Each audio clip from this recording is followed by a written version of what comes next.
આજે તો કેવું થયું ખબર, હવારમાં ઉઠીને કચરા પોતા કરી લીધા ને ત્યાં લોકો આવી ગયા. What? ઈ તો આવી જ જાય ને એનો ટાઈમ થાય એટલે જો બધી રમણ ભમણ કરી નાખ્યું, બધાય બોડે કાઢી લીધા, ભેગી ભેગી મેઇન સ્વિચે બંધ કરી. મેં કીધું ભાઈ લાઇટ આવી ગઈ કે વેનામાં લાઇટ બંધ કરવી જ પડે, બાકી અમે ઉકળી જઈએ. મેં કીધું ઈ તો બધી વાત સાચી, પણ આ ઘરમાં ખાડા કર્યા તે ઓલા ભાઈ સિમેન્ટનું તગારું લઈને આવ્યા કે ચિંતા કરો અમે બધું બુરી દેવું. પછી નૈત્રીબેન ને સ્કૂલે તેડવા જવાનો ટાઈમ થઈ ગયો ને હું તો વેગે નૈત્રીને તેડવા. ઘરમાં રહીએ તો ઉપાધિને દેખવું નહીં, દાજવું નહીં. પછી આવતા આવતા નૈત્રી કે હાલ મમ્મી ઠંડો ઠંડો રસ પીએ હતી. એમ તો તડકોય હતો થોડો થોડો, એટલે મેં કીધું હાલ ને રસ પીતા જઈ. Yes?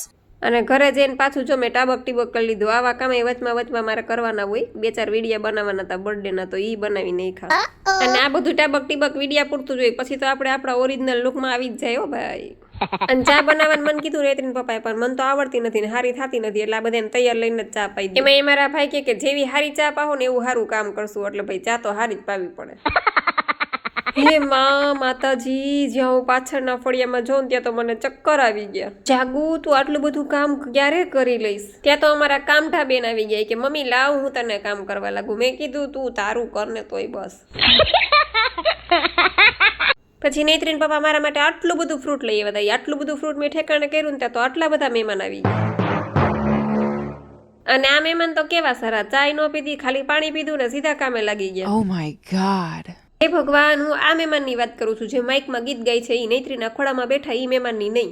મહેમાનને કીધું કે જમવા રોકાઈ જાવ, પણ એને અગાઉથી જ ના પાડી દીધી, કેમ કે મારા હાથનું ખાઈને બિચારા રાજકોટ પૂગવું ભારે થઈ પડે. પછી એને સામેથી જ કહી દીધું, એક ભાઈ કે મારે ઘૂઘરા ખાવા ને એક ભાઈ કે મારે ભૂંગળા બટેટા ખાવા. પણ નૈત્રીન પપ્પા તો એટલું બધું લઈ આવ્યા હતા ને કે જમવાથી વિશેષ થઈ ગયું. તો ચાલો આજે કોમેન્ટમાં મહેમાનનું નામ લખી દેજો, કોણ કોણ ઓળખો છો ને અમારા ઘરે આવ્યા હતા એ મહેમાનનું નામ શું છે. પછી મહેમાનને વસમી વિદાય આપી. ત્યાર પછી મેં ફળિયું ધોયું, ઝાપટી ઝૂપટીને બધેથી કચરા પોતા કર્યા, વાસણ ઉટકા, આટલું બધું કામ મેં એકલીએ જ કર્યું છે. એટલે હવે મને કોઈ કહેતા નહીં આ કામની અડસુડી.